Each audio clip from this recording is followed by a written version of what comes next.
Hello, everyone, and welcome to another episode of Tapcaf Transmissions. My name is Justin, joined as always by my good friend Corey. Wow. Good friend, I would say, after many episodes of Tapcaf. You were saying the other day that you think that we're Well, starting it's to just sound sometimes I'll similar. listen to streams that we've done or when I'm editing the podcast, and especially at the start, if there's like short sentences that happen, then I can't really tell which of us is talking. Or if like we're yelling at Charlie at Fair the enough. same Fair enough. time in gaming streams, then we Yeah. usually say the exact same thing at the Yeah. same time. So it checks out. All right. So today we're talking about a very unique Star Wars book, I, Jedi, which is sort of like a addendum to the Jedi Academy Trilogy, but also with lots of other stuff thrown in. How would you describe it, Corey? Parts of it feel like it's Michael Stackpole saying like, and here's all the reasons you're wrong, Kevin J. Anderson. But Yeah. Kind of an interesting book, too, because it was released much, much later than the Jedi Academy Trilogy. What year was that released? Was it I don't know. 96? 94, maybe? I'm just going to check real quick. That's definitely, 94. And this I, Jedi was released in 98. After most of the Bantam era was finished, it was released only a few months, actually, Vector Prime. before the Thrawn duology, which, Vector Prime as well, but also the Thrawn duology, which is basically like the unofficial end, well, the official end, really, of the Bantam era. So it's got lots of kind of other plot threads throughout, or like references to other stuff that they just couldn't like fit into the Bantam, to the Jedi Academy trilogy. So I thought that was pretty cool. Yeah, and it's kind of something that Um, happens again in NJO where it's Michael Stackpole just referencing a lot of stuff that Kevin mm, J. Anderson did in the Jedi Academy trilogy, where mhm, when we get to Dark Tide, then it's pretty much just the same characters mhm. from the Jedi Academy trilogy, the same planets, all doing different stuff by Michael Stackpole again. So Yeah, which is fun because I think he makes very like cozy books in a why do way. you Like they're always why is very it always they're cozy like with you? You just keep going back I to don't know. cozy. It's like it is like it's kind of like they're fun books, but I think we're getting a little ahead of ourselves because usually before we get into the actual book discussion, we do like to do a brief checkup. We like to say our hellos, talk about, anything that's going on. So is there anything you want to plug or anything you're excited for or just anything exciting that you want to talk about before Not we get started? particularly. We do have a new release of Thrawn's Revenge coming out on Monday. That's the Empire at War mod that I run. And we've got a bunch of reworks coming out in that. So if you play Empire at War and you want to check that out, that'll be coming out May 4th, Star Wars Day. Do you have any big Star Wars Day plans, Eck? No, I know that's when the That's finale of true. Clone Wars is coming out, so I'm excited for that. They said they're having like this weird online Star Wars celebration as well, which kind of made me wonder like, is there going to be an actual Star Wars celebration? I'm kind of feeling like even if there is, No, I there's might just definitely not there's no way. go. Like this this is Yeah. something that Yeah. seems to come up a lot with people who are just clinging to hope. It's not happening. There's no way. Hmm. Yeah. I've been accepting that since like March, but there are you're right. There are some people who are very, very like kind of in denial about the fact that like nobody, even if there was like almost no possibility of there being a COVID spread, people are just too on edge, I think, Well, to you want to have get to together kind like of that. plan the conventions a And there while in is threat of. advance, and that it was Mhm. what, like only 3 months out now. That would have been. Yeah. Well, it's 3 months out from now. Yeah, from May, because it was mid-August. So I think it was mid-August, sometime in August. So yeah, we're Yeah, getting about 3 months away. Shit's still gonna be on yeah. fire by then, probably. Especially if states But I was reopen. kind of disappointed because I think it was gonna be my first Star Wars Well, next year can celebration. be your first So Star Wars celebration. And since we're the only Star Wars yeah, podcast in existence, then we'll probably be invited to do a panel. As long as we don't spend all absolutely. episode talking about the various things that Corran Horn wants to have sex with, which we are going to do. There, it's unavoidable. Yeah. um, I tweeted about being the only Star Wars podcast. I guaranteed somebody took that, and I was like legitimately a little pissed. Well, who would be pissed about that? Because there's no other Star Wars podcast to be annoyed about it. That's true. That's true. Wannabe That's Star true. Wars podcast, I guess. But besides that, also a new Clone Wars episode tonight, which I'm very excited for. And I'm also running a fundraiser, which I will take a second to plug. I'm running a fundraiser for victims of the shooting in Nova Scotia. So if you guys want to donate to that, you can feel free. It's been a really dark month in this province. Besides for the COVID thing, we had the shooting, and then did you hear about the helicopter crash today? And that was stationed out of Shearwater in Dartmouth. So very, very dark times. But let's move on to something a little bit more, a little bit less dark. But before we do, I don't know if we even officially decided what we want to do next. I suggested maybe the classic Han Solo adventures would be an interesting Yeah, we break, talked about from we the talked about post that. We Endor talked stuff. about Ice Sarge Revenge. Do you want to just call it now for the Han Solo adventures? Yes. So to be clear, for people, there's the Han Solo adventures, and there's the AC Crispin ones. I think we're gonna do the Brian Yeah. Daly ones from the 70s first, right? Yeah. So Han Solo at Star's End will be the book read next week, or sorry, the week after next episode. And that should be a fun read. It's pretty short, I think, but and you did mention kind of putting them together, but I've been thinking since they're so unique, I think we should probably try to not enjoy them Not and enjoy them? not try to just push through them. No, we should try to. I just feel like if we were putting them all in one episode, Okay, we so might you want to risk do 3 individual episodes? So 3 would we episodes, be yeah. doing that still every other week, or would you want to try to compress that a bit more because they are so short? We could probably. I'll have to see how my schedule works out. And I'm sure you will too, but we can probably just Yeah. do one weekly because they're all less than 200 pages, I believe, except for maybe the first one. Yeah. So they're very, very readable.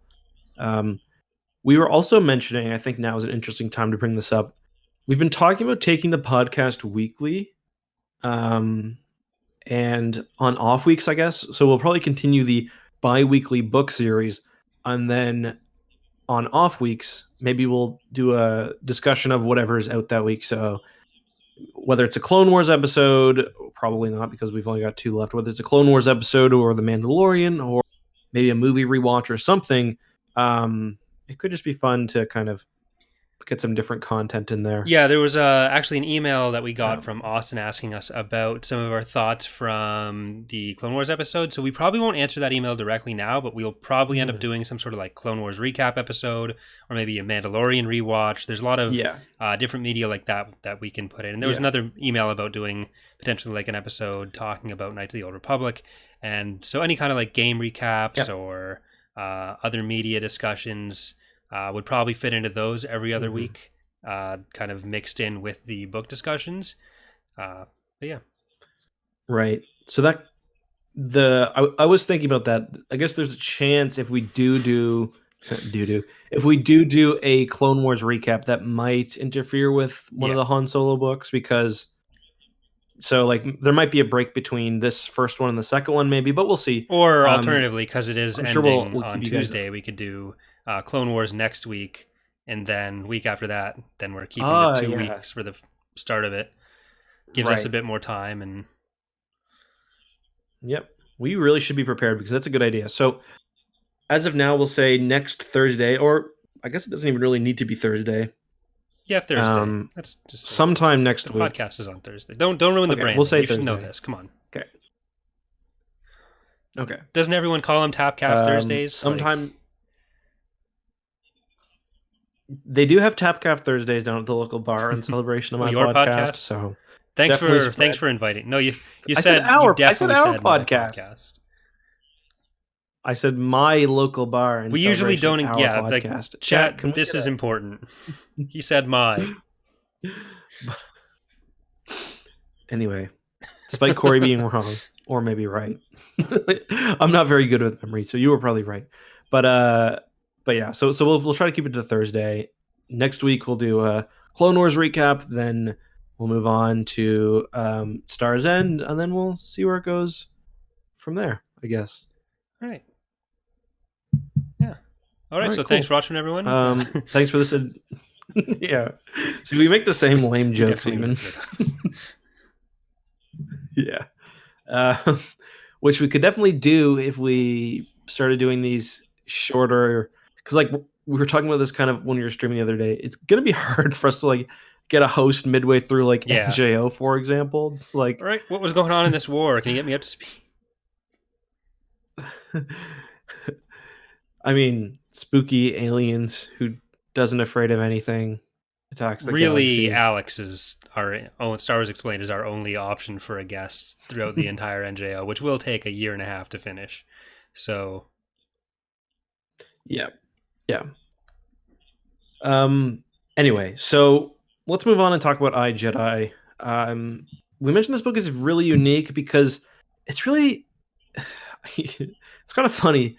I remember I dated a girl in high school who was really into the Twilight series, as like a lot of girls were. And after Twilight came out, and I believe Twilight started off as Harry Potter fan fiction, which is pretty epic. It's 50 Shades that started off after as Twilight fan fiction. Oh, that's 50 Shades? I don't think Twilight started as Harry Potter fan fiction. That maybe it did, but I'm pretty sure it was just 50 Shades as Twilight fan fiction. You're probably right. I haven't been on the Twilight fan forums for a while, but see, I only like the pictures there, so I didn't. Anyway, so after the whole Twilight series came out, because they were books first, I think there's 4 books. New Moon, Eclipse, or 3 or 4. I think Twilight, New Moon, shut up, Twilight Eclipse, and Twilight Red Dawn. I don't know. I think I made up the last. Red Dawn. Those were much different books. But anyway, my point is, after the books came out, the author was going to write a new series from the perspective, instead of the girl, from the perspective of not Jacob, the other Edward, the vampire. Edward. See, now it just sounds like I know a lot. I know a lot about Twilight, but I was just thinking that I don't know the name of the other one. So yeah, that's why we work well together. But basically, that would have been the iJedi of the Twilight series, is my whole point. Because it's the same story from a different perspective. What a pointless tangent to go on. Well, it wasn't supposed to be that long, but you've had to fucking chime in 6 or 7 times with your. But you're trying to give context for iJedi using Twilight. This was just horrible. That'll be interesting. I just want to brag about having a girlfriend in high school. Okay, because still pretty proud of that. Well, we usually get at least one story about one of your ex-girlfriends every episode, so we're. Listen, you were the one who said Twilight Red Dawn. And I thought that was a fantastic joke, and I'm going to maintain that it was a joke. It was. It was. But yeah, so this is an interesting story because it starts off a little bit before the Jedi Academy Trilogy, which I completely forgot for the first 10 pages when I was reading it. There's a part where Han Solo comes in, and he's like, I'm going to Kessel. And I was like, bro, you were just there. But so yeah, a lot of it takes place concurrently with the Jedi Academy books, which of course are a trilogy. And then I'd say about like halfway through iJedi, it moves on to a story that takes place afterwards. But it really doesn't hold your hand, because like if you haven't read the Jedi Academy Trilogy, there's really, I'd say, a decent amount in this book that you'll be like, huh? Like Kip Duron, for example, is introduced really without any context. They mention the Sun Crusher a whole lot. Dala, for example, is name dropped. So I think we chose well by reading. And I think it does something that I really enjoyed for it. I don't know if I'd enjoy it if it was in like every book, but there's a very clear sense that there is stuff going on outside of what the book is about, and the fact that it's first person really does help with that. But like you get Kip, Mara, a lot of people that just like come in, they're doing their own thing, they're tangentially interacting with Corran, and then they just go off and go back to whatever they're doing. while Corran is focusing on his aspects of it. And I really like that element. I wouldn't mind seeing more of that. Yeah, like Lando's in the story, but he's like he's in there, but like he doesn't do anything. Like he's just kind of it's just like you're in for a slice of Lando's life here. And yeah, the whole kind of the whole thing about this book is it is written in first person, so just in case you guys don't know what that means, basically instead of saying Corran ogled the teenage alien, it would say I ogled the teenage alien. And there's a fair bit of similar things, but Corran doesn't explicitly do that, does he? Well, he comments on the boobs of a teenage Kamasi, right. Yeah. which made me really uncomfortable because he was like, "Oh, looks like she just entered puberty based on her small boobs." And I was like, "Corran, what the Is fuck?" that Relicky? Like, it's Reliky's daughter, yeah. Or no? Oh, 'Cause yeah, I it could couldn't be remember if Reliky. Relicky Yeah, was it would Elagos's be, I think, daughter or right? niece. Because I always get confused with like No, it's Elenik yeah, is Elagos's uncle, so father or but uncle, I think but Reliky's yeah, his I'm daughter. pretty sure she's his daughter. So Yeah, I completely forgot about that. Huh? there you go. How about that? Yeah. So do you want to kind of bring us? You want to bring us in with how this book Right. opens? So like you're saying, there's three kind of main sections here. There's a little bit before Jedi Academy, then we kind of get Jedi Academy from Corran's perspective, and then we get the rest of like Corran's Corsec investigation. But the way the book is set up is Corran is with Rogue Squadron. He's one of the Rogue Squadron pilots. They're looking for Invidius, which is a ship that belongs to a kind of rogue Moff, Leonia Tavira, who's causing a bunch of trouble, very difficult to track. And he ends up going home to his apartment, I guess, with his wife Mirax, thinks that she's just off on a mission. Then he wakes up and he's having trouble remembering her. She's been abducted in some way. So Corran is trying to find help to find what happened to Mirax. Yeah, because she was supposed to be off on a run. So Mirax, who's first introduced in the X-Wing novels, basically before joining Rogue Squadron, and Corran is the main character in most of the Rogues. Well, the first 4 X-Wing novels, he's really the main character. He was what was called a Corsec officer, and that's basically like a Corellian police officer.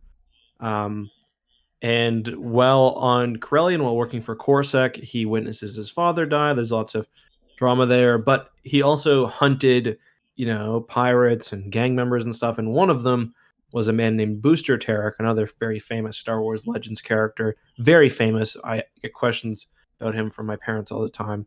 Almost as famous. Yeah, as on my birthday, I just hear from my dad, like, "What's Booster up to?" And like, "Dad, he's a fictional character." But Corran's dad arrested Booster and sent him to Kessel for I think half a decade. So, and Mirax, of course, is Booster's daughter. So it's kind of like a Romeo and Juliet situation with rival families and whatnot. Corran, who again is the main character in this, his dad is dead now. He's been forced to, he ran off to Rogue Squadron for a bit. And in this story, he's kind of discovering his Jedi ancestry, which we get a bit of as well. Yeah, in the so Rogue he's known Squadron for a while books. that his grandfather was a Jedi, and he was kind of raised by the step grandfather. It's like grandfather's buddy. So this is pretty much him trying to figure out what elements of his past he can use or of his heritage he should be using to find Mirax and kind of discovering. It's a journey of self-discovery through his Jedi heritage, which is what sort of the first half of the book is about when he's at Luke's Jedi Academy and trying to figure out how much of his Corsec training he can apply there and trying to figure out like how does he relate to the Force. And then he leaves the academy and he ends up going like kind of rejecting everything that he learned at the academy and going full Corsec. But then he starts kind of figuring out that he isn't just Corran Horn, Corsac investigator, or Kieran Halcyon, which is the name he went by when he was at the Jedi Academy, kind of named after his grandfather. And he kind of starts Mhm. melding all that together to figure out who he is, and only then can he find his wife. It is kind of interesting because most stories where characters, where they discover a Jedi lineage, or even if it's another story where they're discovering some mythical lineage like a Harry Potter or whatever, usually they just embrace it fully. But even by the end of this, Corran never fully embraces his role as solely a Jedi. Um, I'd say towards the end, he is basically a Jedi with kind of his own streak to it, but he doesn't like you might expect him to decide at the very end to go back and train with Luke at the Jedi Praxium or go do whatever else, but really he's like, no, I'm just going to continue kind of to do my own thing and to help out Mm-hmm. wherever I can.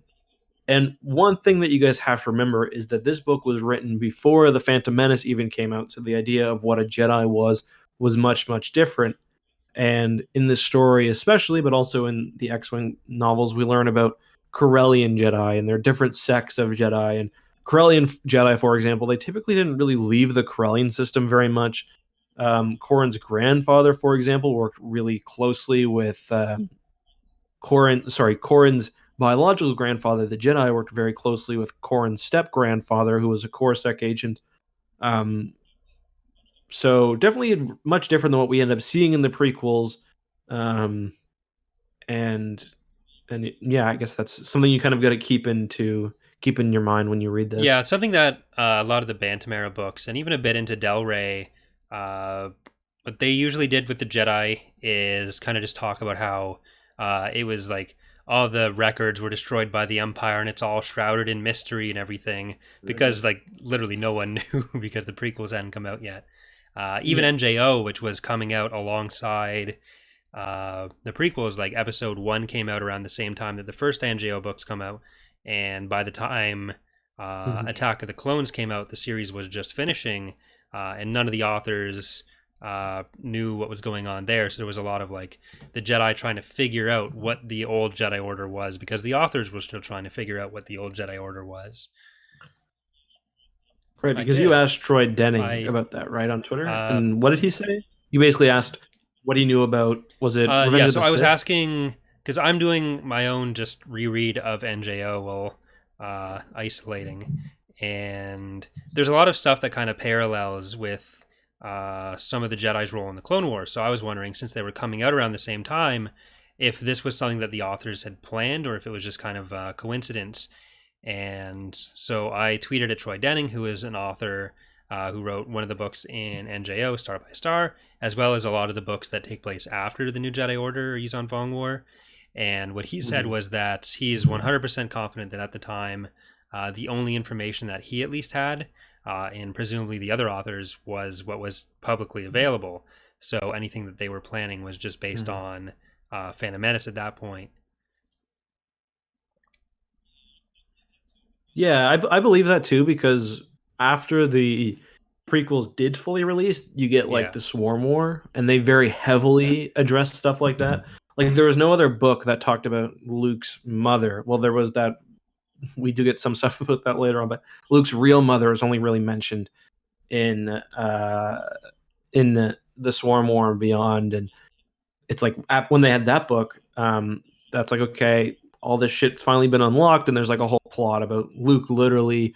I think that's Swarm War, right? When Luke literally Yeah. unlocks the holograms and stuff from R2D2. Um, so yeah, so this is even more dramatic than that because not only was there no episode 2 or episode 3, but we haven't even Mm-hmm. seen anything of the prequel era Jedi. And we see stuff like the timeline is still very messed up. Like Corran's said to be born after the Clone Wars, which doesn't make sense for his age. No, it I don't doesn't, think it makes, because yeah, because he's a yeah, few years the older than Luke. the version of the Clone Wars and then the Jedi Purge is very spread out at this point. Hmm. Because they Yeah, mention how like the timeline doesn't match up for Corran, his dad, and his grandfather, and it doesn't match up right. for the Jensari, which uh, it was like Corran's dad was killed in the fight with the Gensar, or with Nico Tiris, who, yeah. You mean his grandfather? So Nija Halcyon was Yeah. killed while killing Nico Tiris, at which point the leader of the Gensari in this book was pregnant with a son, and that was supposed to be at Yeah. like after the Clone Wars, I think is how they describe it. But she also mentions that by that point, by the time that everyone was getting purged, her son had been like 10 years old or something. So it basically sets everything back at least a decade or two and spreads it out more. Right. Right, because I think the book has Corran's dad is very young when his grandfather's killed, which is supposed doesn't to be make after sense, Endor, obviously. which means that he's at most like 10 years old, or he's basically having Corran when he's born. Corran's birthday makes more sense to be when his dad's birthday ends up being. Yes, exactly. And I mean, yeah, because it's a bit messed up with like the age of like it's always been a bit messed up, so it doesn't really bother me. It's just the way it is. Even there's no way Obi-Wan and Aunt Beru aged that much in 18 years. Did you see Aunt Beru in episode 3? Come on, man. But so it starts off, as we said, with Corran. Corran's missing his girl. She's supposed to be off on a mission because she's a smuggler. And there's this big plot about Mirax is really hounding him to have some kids. Like really, really like on him to have some kids. He keeps kind of pushing it off. He's not sure at the beginning anyway. But then she doesn't come back. And he feels kind of guilty because he was like, okay, well, I won't. If she'd been pregnant, she never would have been kidnapped. Basically he's like, okay, once this deal with the Invids is over, because he's also hunting the Invids as part of Rogue Squadron. Once that's been taken care of, then we'll make a decision on the child. So he feels like she's working for the New Republic government as well, kind of undercover. He feels like it's his fault that she's kind of been putting herself out there. And we have him going to he goes and sees Tycho and others within the New Republic government, basically trying to get information about where she was, and no one's really able. But crucially, to before he goes to talk to Tycho or to Wedge, we get a little bit more about the child debate with him and Mirax, and a key figure really plays into this. MVP of the X-Wing books, Oral, his wingmate, Agon. He was basically, if you've watched Brooklyn Nine-Nine, it just kind of reads like if Corran is Jake Peralta and Mirax is Amy, then Oral is basically just Charles trying to make them. We need more little Corrans in the world. So like, except Charles, but like, if Charles was like smashing on the regular, because Oral's smooth, like Oral's like Oral hooked them up basically, and so did Charles. So I'm not as familiar with the Brooklyn Nine-Nine expanded universe. Well, on my other podcast, it's all we talk about. Brooklyn Nine-Nine Minute, each episode dedicated to a minute of Brooklyn Nine-Nine. The original Star Wars Explained channel and I just got into a lot of heat over that. But it's kind of funny how Corran goes to see Tycho, and he talks about this connection he feels with Mirax, and he's like, "Do you feel that with Winter?" And Tycho's like, "Well, I feel something when we're together, but not like that." Fucking Akbar. You want to know why? It's because Akbar searched for love. Akbar is the one laying the eggs, like. And this is something that we're going to keep tracking as we do the podcast, because there's a definite story here that people need to know. We did get an email that mentioned this from Justin as well. And something that comes up in the NJO when Akbar is dying is when Luke goes to meet them, who's together? Who's been looking after Akbar in his old age? Winter. And Yep. What do we think looking after means? Looking after something. I'm yeah. The Sexual people needs. the people need to know something fishy's going on here. Yeah, it's like if Akbar was in the room, which he could have been, during that whole Taiko Selku thing. When Taiko's like, "Yeah, I don't feel that connection," Akbar's just like pulling on his collar, like, "Ugh, don't ask me." There's a threesome. Whereas closing his eyes, he's like, "I know where she is right now." See, if this book had been different, like it originally, this was pitched as like it's Tycho looking for Winter, but Michael Stackpole thought like most people were like, oh, she's just with Akbar, so he had to switch it to being about Corran, and that's when he added all the Jedi stuff. So we almost got a very different book. Speaking of, this is kind of tangentially related. I mean, we're already the forward. No, the forward for this book. No. Did you read it? And like the thanks, the dedication, is it maybe? No, it is the acknowledgments. Stackpole talks about how, well, for one, he says thanks to Kevin J. Anderson for providing the background for half this book, just the background. But then he says very special thanks to Timothy Zahn, who graciously vetted all the pages that featured his characters, offered suggestions that made parts of the novel better, and worked tirelessly to meld the two new Star Wars novels with his book, the two new Star Wars novels being the Thrawn duology.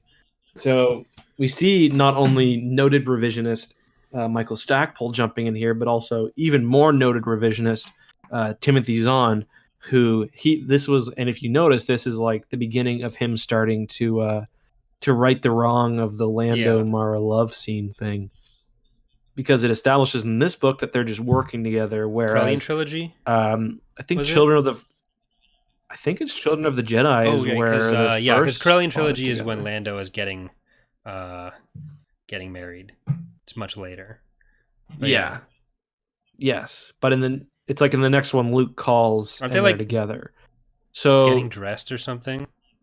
she's like, yeah, basically they're deep under covers, but and you do see like you definitely see a lot of Timothy Zahn in this, because I think this has got to be the first mention of George Cardass, right?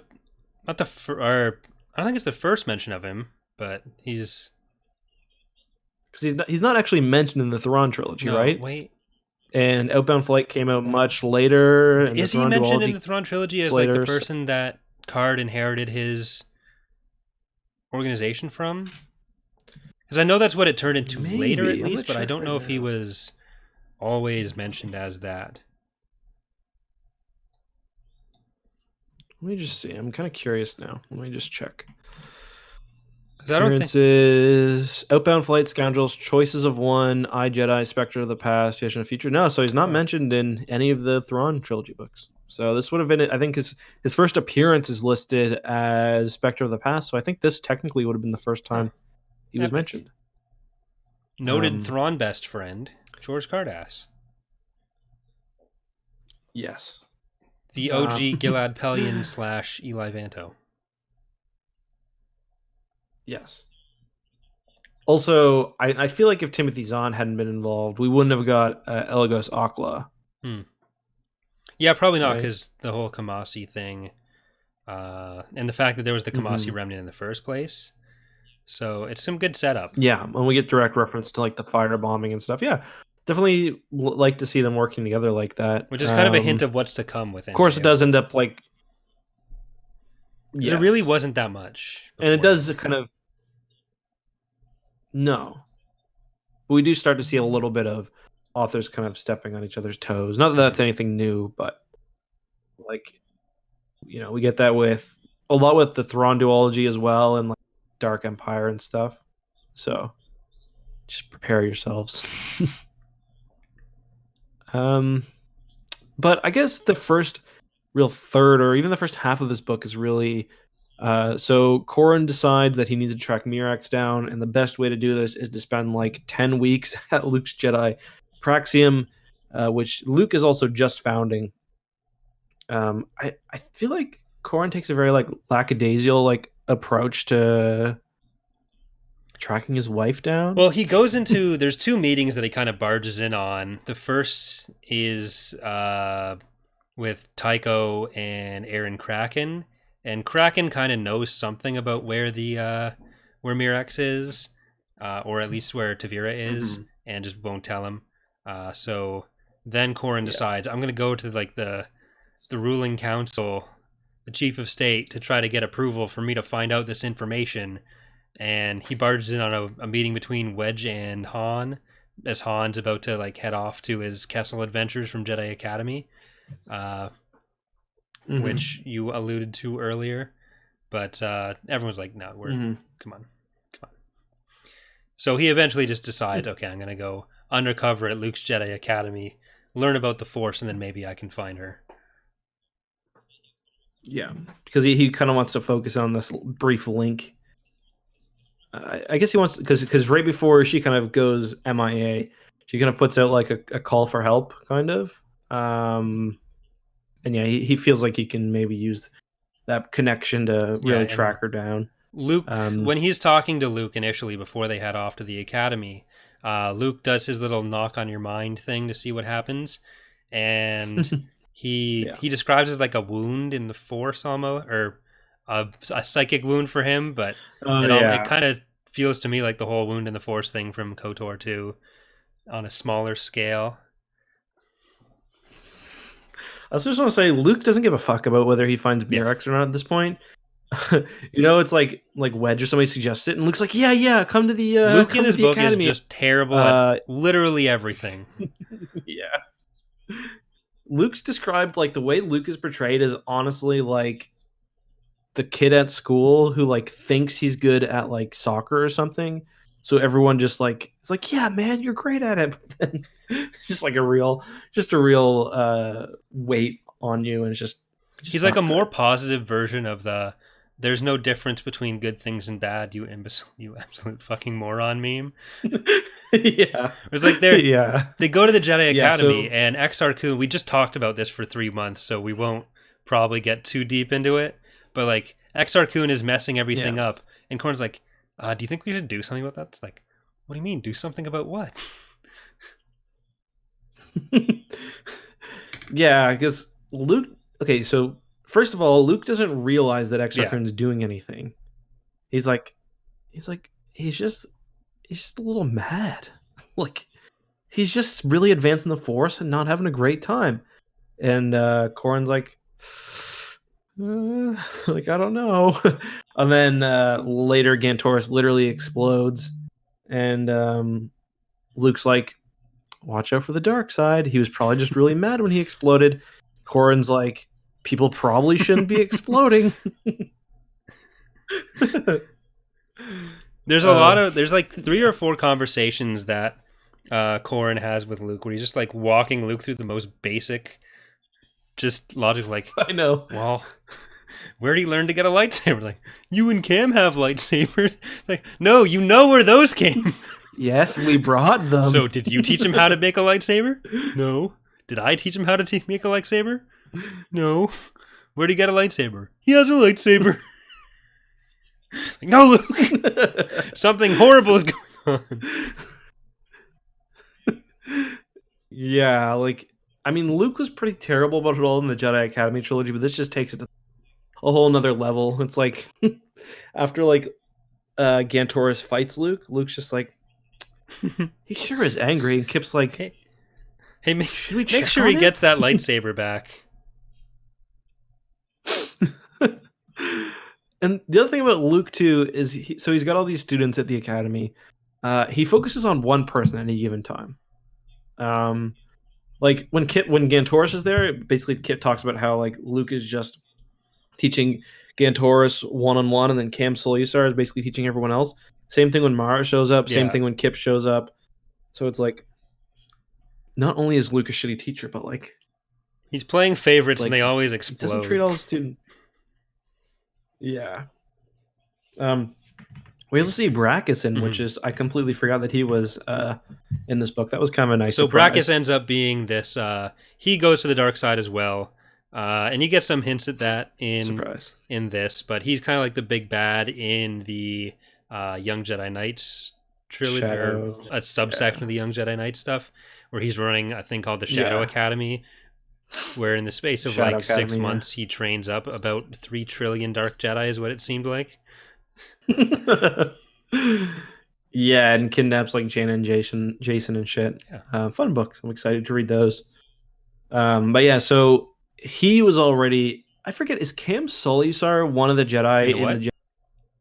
Is he in the Jedi Academy? Because there's 3 Jedi, right, who aren't mentioned. One is Kieran or Corran, and then the I other is believe Brackus. Cam Is it is Cam mentioned Solisar, the because other he's one? always helping Luke run it, and it was kind of like one of the Dark Empire tie-ins. So I think he was mentioned. Right. Oh yeah. It's like him, Trying to Corran, remember. Dorsk 81, Gantoris, Tion were all mentioned. I'm trying to remember who's the other one. I'm just looking up now. Kyle. Oh, there was Stream. He's Madarin. Who's the that one with again? like the hammerhead sort of, or not hammerhead, but he's got a giant fin on his head. Right. So I guess he would have been the other one that wasn't name dropped besides Kyle Katarn, I guess. Because Kyle Katarn is part of the I think first class so. technically. He's in around this time. I think he's technically part of it, but I don't know. Mm-hmm. Kind of weird because a lot of people are kind of coming and going. Luke doesn't notice except for like Gantoris is there for. I mean, they're probably only there for what, a month or two that this section of the book takes place over. Gantoris explodes pretty quickly.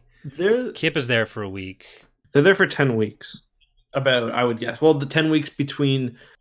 They say it's 10 weeks between Mirax getting captured and when he's on the errant venture. So probably like 8 weeks, like 2 months, I would say. And a good part of that is like after Kip is gone. So like Mara gets there, she gets her fighter stolen, she's not happy. She leaves, but she also comes back. Because there's like there's 2 main events in Exar Kun's attack where I just remember the Exar Kun joke. Coon. Exar Kun? I listened to the audiobook for this one. It was what? You cut out of it. It was the same guy, the same narrator, for this audiobook, for the iJedi audiobook, which is still somehow 3.5 hours long and actually not a bad abridgment at all. It's so for those who don't know, if you listen to the audiobooks, which were made in the 90s, you'll hear lots of interesting stuff. And when he says Exar Kun, he says Exar Kun. Very long and proud. And if you listen to one of the books later done by the same guy, he says Exar Kun like we do, but he just sounds really dejected while he's doing it because he got talked to. Exar Kun. But yeah, so there's 2 main attacks that happen on, or I guess sort of 3 that happen on Luke because Kip is under Exar Kun's influence when Gantoris dies, because there always needs to be 2, and he kind of blasts Corran out of the way, and Luke's like, "What did you say to him to provoke this? Like, why are you come on, man!" And then so Kip leaves, comes back, and just blasts Luke out into oblivion. It's like, "What did you say to provoke this, Luke?" Yeah, I should have Bratty Luke as a note. Did you like the extra? Because there's a lot more. Somehow, despite this being one book, like they managed to fit a lot more like training and stuff like in there. I guess it's because all of the kind of non-essential stuff that most of the Jedi Academy trilogy is cut out, and I think that really really helps because we get a lot more actual training. And one thing I didn't realize, I forgot that Corran, he can with a mighty effort, because Corran's whole thing is he can't really do telekinesis. And I thought he couldn't do telekinesis at all, but in one occasion in this book, he opens a latch on somebody's luggage. But what he can do also is he can kind of absorb energy and then use telekinesis then. And I don't know, I completely forgot he does that in NJO as well, where he gets Scanner ISO to like cut his arm so he can just fucking blast something. I'm gonna blast you, son. But the so when they're saved, so Luke brings them out on like a midnight stroll to a hot spring, and they're all floating in it, and Luke is like saying, "Open your minds." Dicks out, by the way. He's telling them to just that they're separate them from themselves. They're all part of the universe, and they get this really trippy vision. Luke almost. What was that? Yeah. Yeah. Oh, Luke almost gets yeah. So that's what I'm gonna say. Like, well. pretty much everyone just Corran and Gantoris get this sense of danger. Most of the students are able to get out of the way, but Tion, who has like basically no force abilities, and I think Dorsk 81 he's in trouble. So Gantoris saves Dorsk 81. Corran like almost dies trying to save Tion, and Luke's just like, "Oh well, that was fun, guys." Luke's like standing on the ledge, just nuts out. Everyone's like, "Luke, can you put a goddamn towel on, please? Do we really need to do this?" But no, yeah, because that is because he does save her with telekinesis. There, doesn't he? Yeah, pull her out of the water. I think he absorbed the heat, I think and that's how he was able to do it. Otherwise, he would have died too if he didn't have that power. So Luke is just trying to like crispy fry all of the students. Mm-hmm. I forget whose perspective we get in Jedi Academy Trilogy, because we get the same scene there, and whoever it is just kind of absorbs the energy. Can't remember whose perspective we get though. I don't remember. Might have just been Luke's, actually. I think it was probably just Luke's. He saves himself, and then everyone else was just fine. Yeah. Yeah, Luke sucks though. He's not really trying. I was gonna say I he's trying. I have one note here from the duel with Gantoris, which is like soon after that scene, and then he dies the next day. But so Corran, this is the day after the tide pool event, because Corran was like kind of wiped out. He gets up late, and there's actually a thing about how like Luke is telling them that the Jedi don't dream, and Corran's troubled by bad dreams, which is like Luke's dreaming all the time, and like that's like the entire plot of Fate of the Jedi. But okay, and then in the prequels, like off. Anakin's talking to Yoda about how he's having nightmares and stuff. So yeah, it's like Luke. Luke's just like, Jedi don't dream, and then later he's like, probably. Like Luke doesn't know after the fight between Luke and Gantoris, where Luke is like, oh, okay, well that was good. Must learn to control your anger. It could be your undoing. When Luke has a dream. And where is it? Corran talks to Luke after the thing, and he said, "How can it surprise you that Gantoris has found a way to fashion a lightsaber? You and Cam already possess one, so this is what we talked about. We talked about Gantoris' competition with you. It's like, clearly he learned from someone." Yeah. So Corran says, "I held my hands up, or that may be an issue, but not the core one as I see it." And Luke says, "So your vision here is paramount?" It's like, no, he's pointing out that from his perspective, there's a problem. Why are you like this? Who hurt you? Yep. That's why I wrote Bratty Luke. Come on, Luke. We also have that awkward moment where Corran basically says he's only attracted to white people. Which was a little strange. There's that, and like Corran just wants to sleep with everyone in every book. One of my notes from early on is it's why not just marry Leonia? Jeez, because like he gets the picture of Leona Tavira, and he's like basically drooling over her, and like half the reason he finds her so attractive, so really young. Because there's that, then there's the Kamasi thing, then there's him being racist with Tion, but he's like, but I still would. Like gross, but it's like he's a horrible person. He's just a perv. He's a huge perv. It's funny too, because after he says that, really kind of noticing the developing boobs of the Kamasi, he says it reminded him of a Solonian, which made me kind of shudder even more, because we know how he feels about Solonians. But yeah. I do kind of back on topic. I do like, because I go back and forth on whether I like a Jedi not being able to use certain force ability or not, but I think it's handled okay in this book. Like, we still don't really know why the lineage can't use those abilities, but I guess you kind of just chalk it up to like certain Jedi are just predisposed to certain abilities, really. Because like he in replacement of his telekinesis, he gets this ability basically to project images into people's minds, which he does very liberally. We'll talk about that when we get towards the end of the book, I'm sure. Luke tries looking it up for him after he does it, because they're doing an exercise where they're supposed to lift the rock, but what Corran ends up doing is like inadvertently projecting the image in everyone's mind that he lifted the rock instead of actually lifting it.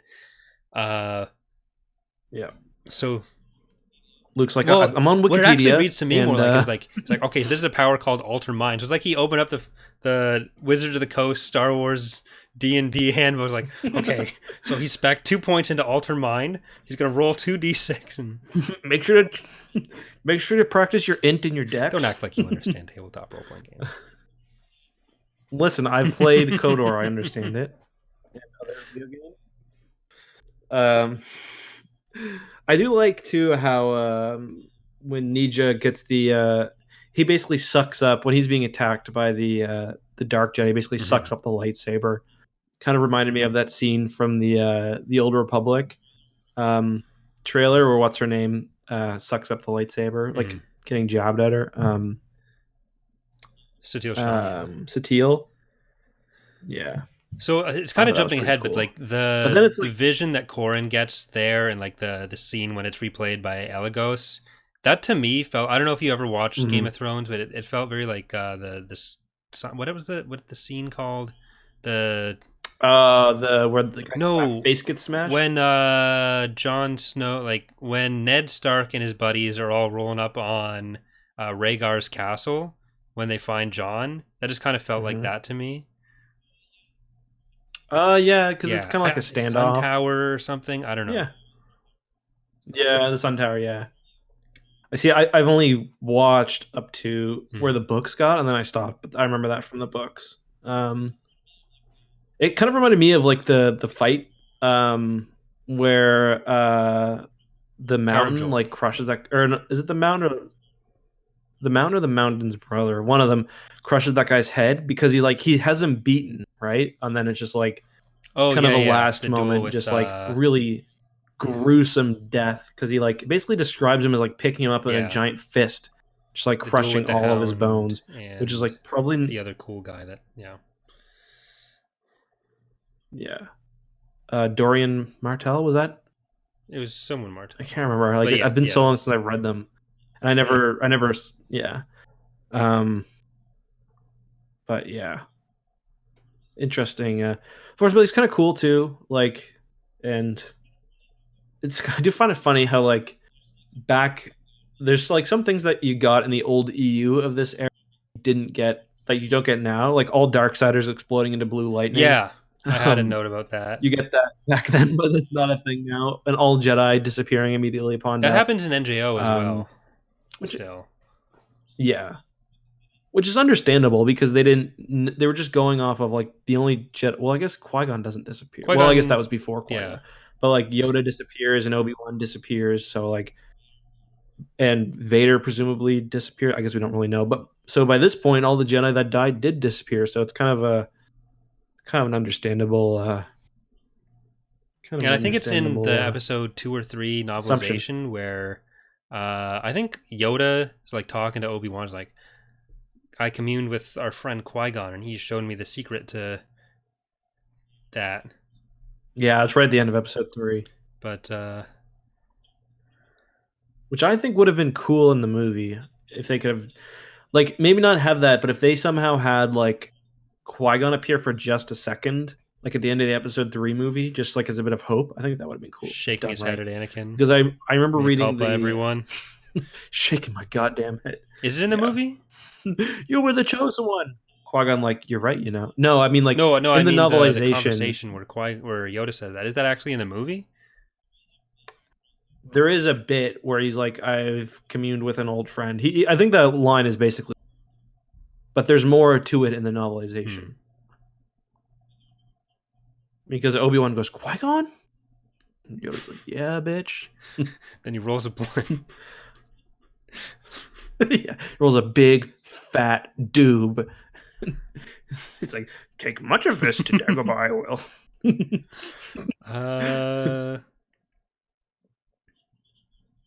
I just want to mention we also get a nice name drop of one of my missed characters, Lujani Forge. She wasn't in the books for very long. She's the one that gets shot during the raid, right? Is she? I always get the Forge sisters mixed up in the first place. Isn't she the one that gets like killed in her sleep? Right. So Iniri's the one that's still alive then, or is it Iniri that dies? Yeah. No, I'm pretty sure Jane dies. We need to do a reread killed in her sleep, of X-Wing. She dies on Talasea.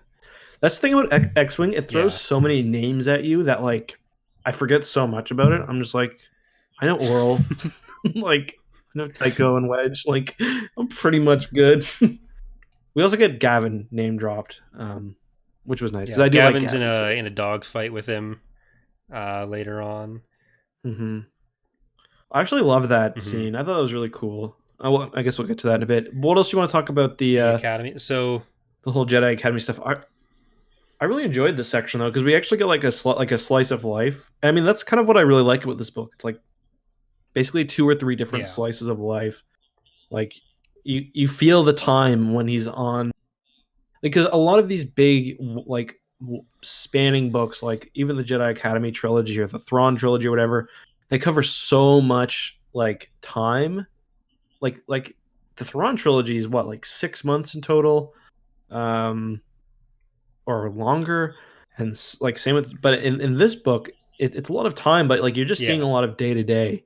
Corran's going on his runs and he's talking to people, so you get kind of a slice of life that you don't ordinarily get, and I really enjoyed that actually. Yeah, that's one of the things that I kind of liked about like early bits of The Mandalorian, which we talked about a little bit. But just kind of seeing the bits of the universe that are usually kind of less important, but here we have time to kind of go into it. That's why, like, I love the beginning of the book where he's just like going to his apartment. I was like, oh, cool. Like, you get to see like something that would be not important enough to be mentioned in another book, and some of that is the first person perspective, which I actually enjoyed. I was like, sometimes first person perspective books can come off as a little bit cheesy, but I thought they did a pretty good job with like keeping this one not dangerously cheesy, which is nice. Yeah, so I think the only 2 things to sort of touch on are just the extra context we get for the fights with Exar Kun. And there's a lot. Yeah, because like there's the main one I wanted to talk about is just the attack by the ancient Sith beasts on Luke. Where in the book in Jedi Academy we see 3 that are in the room fighting Jason, an infant with a lightsaber, but Corran in iJedi is like fighting a couple in Mara's Z95, and he ends up having to fly into space to shake off one that was like ripping his fighter apart. Meanwhile, again, 3-year-old with a lightsaber is fighting them to kill them off with Luke encouraging it. So it's really hard to say. And like, it's hard to say which Luke is more irresponsible, the iJedi Luke or the Jedi Academy Luke. But it's a close run. Yeah, and you kind of mentioned this during our discussion of the Jedi Academy Trilogy, but really a lot of this is Corran is made very, very prominent in like almost everything that happens. So like Corran is kind of like becomes the de facto leader of not only things when Luke is incapacitated, but really like Corran is doing a lot of leading even when Luke is around. Like he's like kind of like preparing for the worst and stuff, and like he's getting people ready, and like I don't know. He's getting a lot of input on certain things, but like it definitely both sides kind of highlight Cam as the sort of day-to-day lead and then Silgal as the representative. So I don't know that Yeah. Corran really has a leadership position there because he's putting himself outside of the group so much. Is kind of what it gets portrayed as. Well, I don't think he's got a formal leadership position, but I do think he takes a lead on like Mhm. practical matters like quite frequently. Like in the destruction of the Exarch Kin? temple is a good one. And it's worth noting too, because some people might be confused. The character that Corran plays, and Corran is undercover at the temple. He goes by the name Kieran Green Halcyon, hair. which He just is one of his dyes ancestors. literally every hair on his body green because that is really how you blend in. And then blonde Yeah, he's later, isn't blonde it? when he's Janos Idanian. I forgot that he Mm-hmm. had that alter ego in the later bit. It's kind of weird too because when he's with Luke later on, Luke still refers Yeah. to him as Kieran, but anyway, so yeah, like when it comes to as I was saying, Kieran Halcyon, the character, is not mentioned in No. the Jedi Academy trilogy. You get like 7 or 8, maybe 9 characters of the class of 12 that are named outright, and then you get the other ones. So you can imply Corran to be one of those remaining ones. Mm-hmm. But then in this, it's not super hard, I guess, to make the two work together. Um, but so like when Exar Kun is being, you know, part of the reason why he's fighting Streen and all of them with the trap is because Corran has sort of goaded him into it Yeah. at his temple. So you kind of get a lot of extra that wasn't really in Yeah. the book. They're able to find some stuff for Corran to do without making it entirely be like, oh well, actually nothing anyone else did mattered. It's all Corran, and Mm. I enjoyed that. He mostly just Yeah. goes for runs. I'm like reading this last night. He's like talking about going for a run. I'm just like in my belly every time. Like gym's closed here, bud. Could run outside, Not but happening. I don't know. So after um, Exar Kun's what I have it now. dead, Luke wakes up, and Corran's like, "Yep, I'm gonna duel you. Then I'm gonna head out." Uh, Yeah, and Luke is so like defeated too. Luke's like, not another student leaving me. Please, please don't leave. Please stay in the academy. Because Yeah. Mara's left at this point. Tiantoris is dead.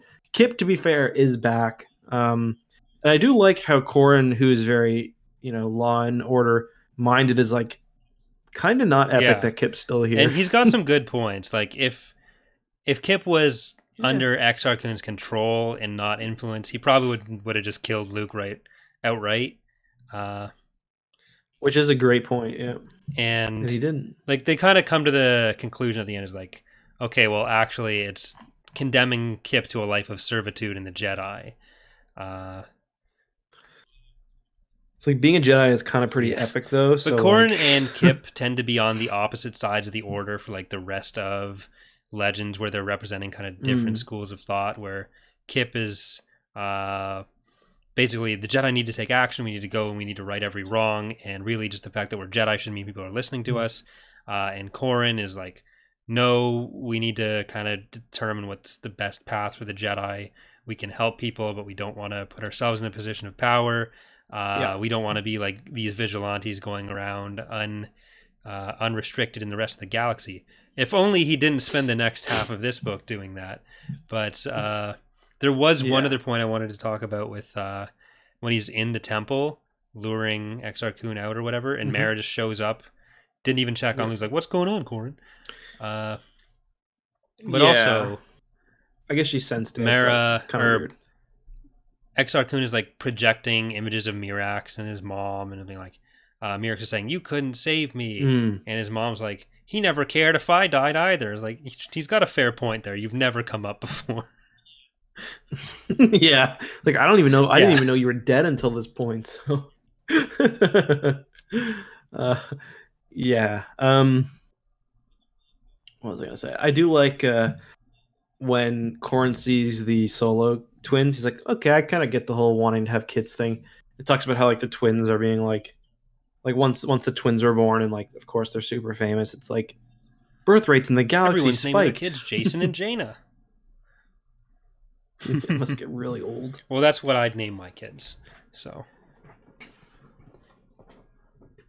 I just wouldn't be able to tell Dana where the names came from. Jason with a C, just to be different. He's my favorite character, okay? He's actually a huge douche, but he's still my favorite character. Yeah, well, he can be a good character and a douche. Nothing wrong with that. Yeah, so Like Corran, speaking of douchey things to do, Corran decides he's out of the academy. He's going to call his father-in-law to come pick him up, take him home. Because the Jedi Academy stupidly doesn't keep any ships on hand. Yeah, what are they doing with that? So Corran calls Booster, who flies a little thing known as an Imperial Star Destroyer, doesn't tell Luke that this is coming. And it's like, what do you mean stay calm? There's a Star Destroyer. No, it's fine. It's Booster.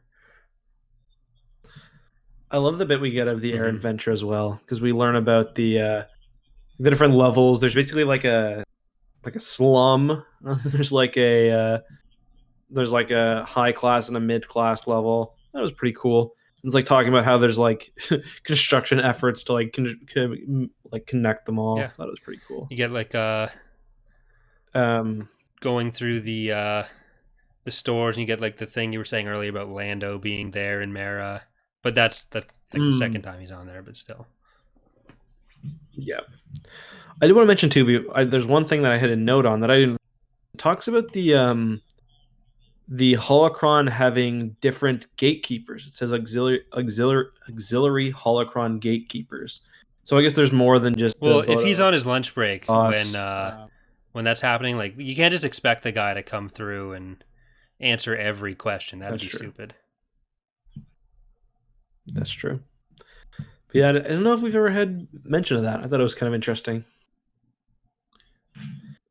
Do you think, though, a little question before we move on, do you think this book would have been improved if Corran had taken Whistler with him? I think that would have blown his cover. So yes, it would have made the book much better. He's trying to be an Invid, and he just got this astromech droid falling around. Like, I don't know if that would be that weird. No, this is like a high-grade military equipment used by the New Republic. But it's also Whistler, who's like, he's had for ages, so he's probably like not in that great a shape. He's had Whistler since his dad was alive. I don't know. I just think it would be weird. I don't know. I like Whistler. Whistler's great. I accept that. But Whistler would have just compromised the whole mission. I'm gonna say, like, Corran talks about how like he uses Whistler as like a sounding board, and like how Whistler gives good advice. Then later on, he just fucking destroys a droid. Just cuts him. He's like just cuts him in half. No second thought. Like, you basically acknowledge that Whistler's your best friend. He's obviously sentient. Like, these droids clearly, like, you're just gonna kill one. Hey, he doesn't hate droids. Like, one of his best friends is a droid. Come on, dude. Yeah, exactly. My sister's married to a droid. Come on. So he's not telling Booster anything about where Mirrex is. He actually told Wedge to keep it a secret that she was captured. So Booster's not pleased, but Corran's able to convince him that he should help Corran get into Corellia to meet his grandfather, or to see his grandfather, because Corellia's kind of locked in or isolated right now under the diktat, who's being a real diktat, and he also wants access to his. Because he got a people. That's disgusting. He wants access to Booster's data network so that he can find some part of the Invids to infiltrate. So, is there much you want to say about the Corellia trip? Yeah, so there's something interesting that the audiobook does. And the audiobook, sometimes the shortened ones, they will change things around, or just make changes, not only to remove things, but they'll also just slightly adjust how things work. So in this book, for one, Corran never loses his lightsaber, which I think is fine, or he never gives his lightsaber, which I thought was fine. Kind of a weird change. He never goes to Corellia. After when he's leaving Yavin, he has the kind of dream he does later of his grandfather being killed, and that's kind of what leads him to abandon being a Jedi. Same as really in the book, but without going to Corellia. And you really don't lose that much. I actually quite enjoy the Corellia scenes because it's more slice of life stuff, just day to day, like the stuff he's doing. For some reason, even though Mirax is still frozen somewhere, he's like out. He goes out for a night with his grandfather, which I thought was a cool little bit. But it's like doing a lot of stuff. Like wasting a lot of time. He basically finds out about his grandfather. He has that his bio grandfather. He has that dream, which he could have just had anywhere. And we go basically from like errant venture to Corellia errant venture. You could have just truncated that, and audiobook I guess does, but it was a nice couple scenes, just not super relevant. Yeah, I like the gardening stuff. Like he's like going into the secret, the like little kind of dungeon. Well, not dungeon. It's like a little shelter they have kind of hidden. That was enjoyable. So I'm glad it was in there, but if you're gonna truncate it, pretty good. Like it doesn't really change much, and like him giving up the lightsaber, I guess I get that he's symbolically trying to separate himself from his Jedi past, but I don't really get that because I don't know. It's just kind of weird that like his response to the training not working is to totally give up that part. And especially because like a lightsaber is super useful to have. He knows how to use it now, and he's gonna go in a dangerous situation. He's looking for Mirax when he's been so pragmatic in other situations. Whereas like right now, I could see maybe like I'm gonna rescue Mirax, and then until I feel I've earned this, I'm not going to use it after that. But like the fact that he might need it to rescue Mirax should really take priority there, even if it would probably be difficult to smuggle it into pirate land. It is a bit weird too how like, and we get more of this later on, but he spends a lot of time talking about how he's so experienced going undercover and so experienced breaking up gangs from the inside, but then he goes into this gang and he basically like loses himself for a while. It's just kind of weird considering that's supposed to be one of his main character traits and one of his main kind of stories as an investigator is how often he's like, I've done this dozens of times. This time for some reason, just because he is having that sort of like ego struggle, he like almost loses himself. But I just thought that was kind of strange. He was mostly looking to like find a way to integrate himself and work his way up the ranks. And I don't know how the New Republic would really feel about this, especially when he starts. No sharding. Our laundry when he machine starts limited capacity. Firing on New Republic ships, and he's leading the squadron. Like you're leading them to get to Mirax, but the New Republic has official operations going on to find the Invidious and Mirax, which you have left to take part in this. So it seems like it might be a bit of an issue. But hey, if Kip can get away with blowing up Karita, then who's to say? I mean, they literally do find the Invidious as well, and Corran helps it escape. I was kind of under the impression that Mirax was on the Invidious. I'm not sure. Was that something that like may have misread the scene, but because Exar Kun shows him that, gives him that kind of vision, and I thought it was implying that that Mirax was on the Invidious, but I guess not.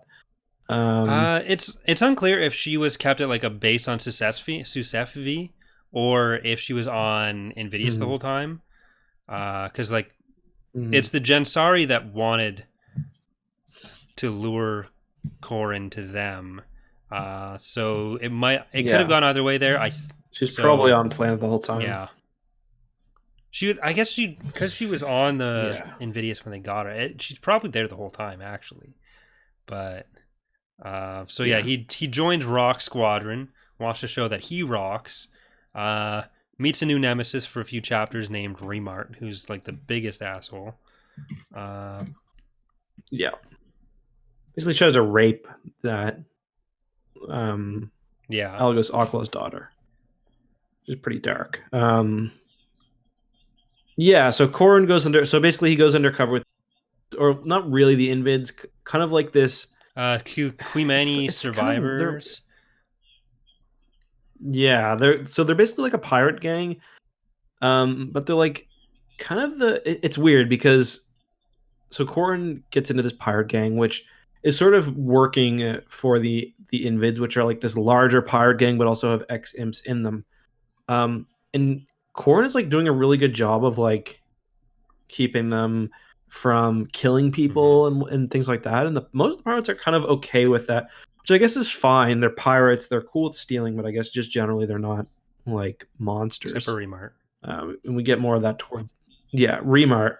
He's basically like Corey said, he's basically Corran's nemesis, and he moves to a different squadron because there's like 3 squadrons within this pirate group, and Corran starts off. It's Rock. Yeah, he's with Rock, and then he needs to work up his way into Bolt, which is like the head of the pirates in that group, the best squadron there, because he talks to Because if you're in Bolt, go for it.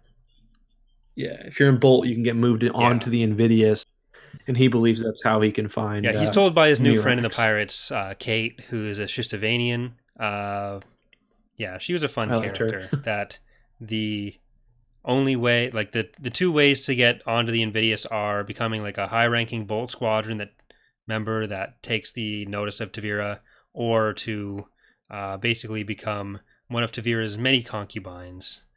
And Corran thinks he wants the squadron method, but eventually starts thinking like, you know what? It's like if I have to bang her for Mirax's sake, what's a man supposed to do? What am I supposed to do? Just not have sex with someone else? Yeah, because she's like, even from the beginning, he's like really into her, even though she's like totally cruel and evil, and whatnot, but not a very cash money thing for Corran to do. But at one point, so a lot of this arc is basically Corran kind of coming to terms with like he's got to make all parts of his background work. He's got to be part Coruscant, he's got to be part Jedi. Got to kind of use them both, and that's really what the sort of opening half of this investigator arc is all about, because he starts falling into the Invids like actually, like he basically gets Remart killed by goading him into a fight. And he just starts doing, and then there's a whole thing with wanting to bang her, and it's just, he basically just starts becoming real sleazy, and he's like, shit, I am becoming sleazy.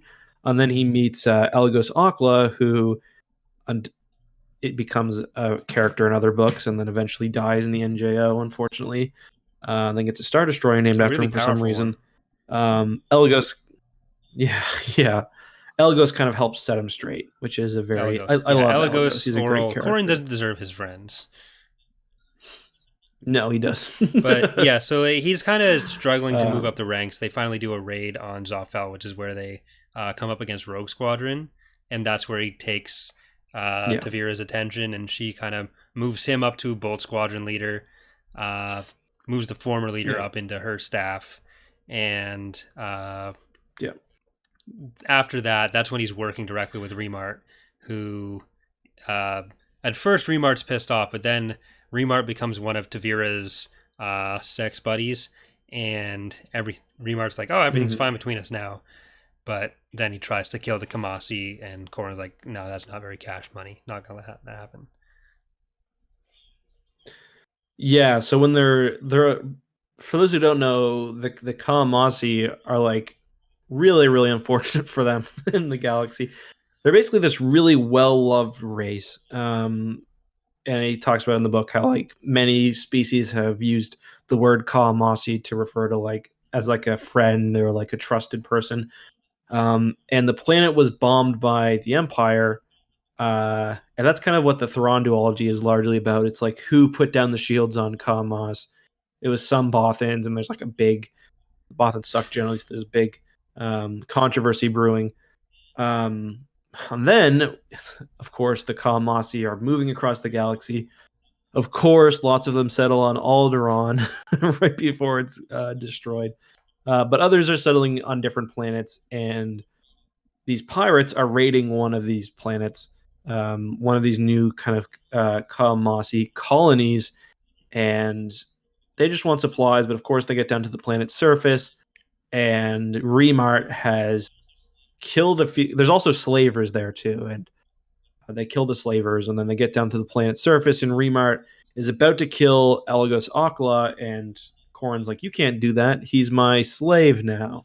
And then basically goads Remart into a fight and just beats the shit out of him, like really, really badly. And after this point, Elagos kind of insists that he go with Corran and becomes kind of his moral center again, kind of drags him back to who he's supposed to be. Yes. Because Elagos is aware of who Corran is, because Elagos is the nephew of Corran's grandfather's best friend, and one of the things about Kamasi is that they can exchange memories, so they're called Memni.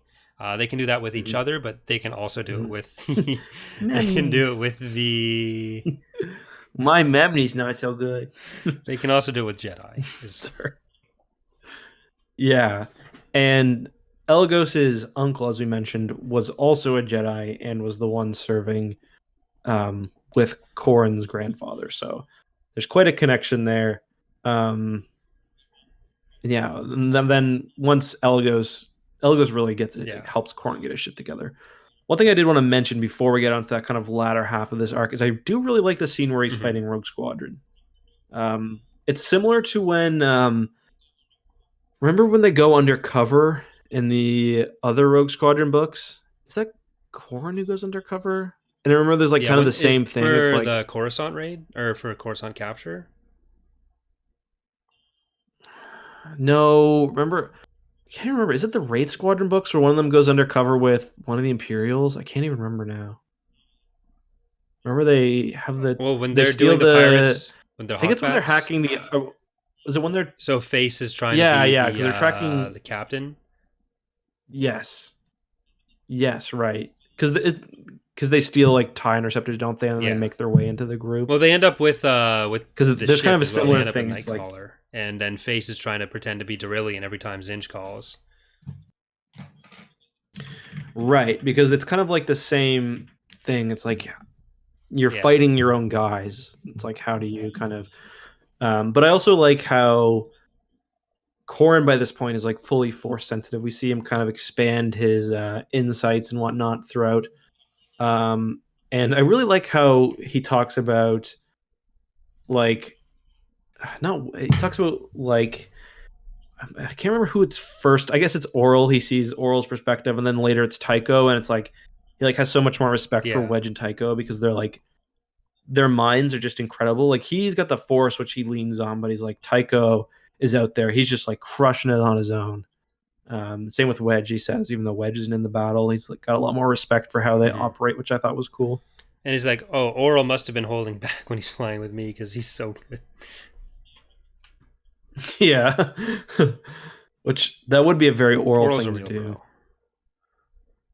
Oral and Elagos, they're the real ones.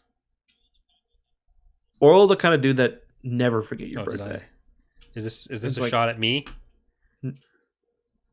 No, I didn't. No, I don't think you forgot my birthday. But 2 years ago, I didn't say anything about it. It's okay, forgiven. But I didn't say anything about yours. Just ask me, is anything happening with that Ascendance? Can I get an early build? I found I take a lot of screenshots of messages for some reason. And I was deleting a bunch of stuff, and I found something of that. I think I was just happy that such a large channel wanted to play our stuff, so I took a screenshot of that to send it to the team.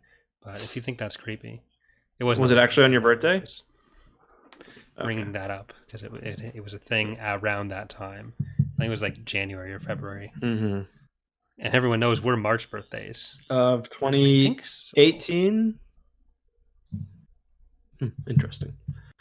Sounds about right to me.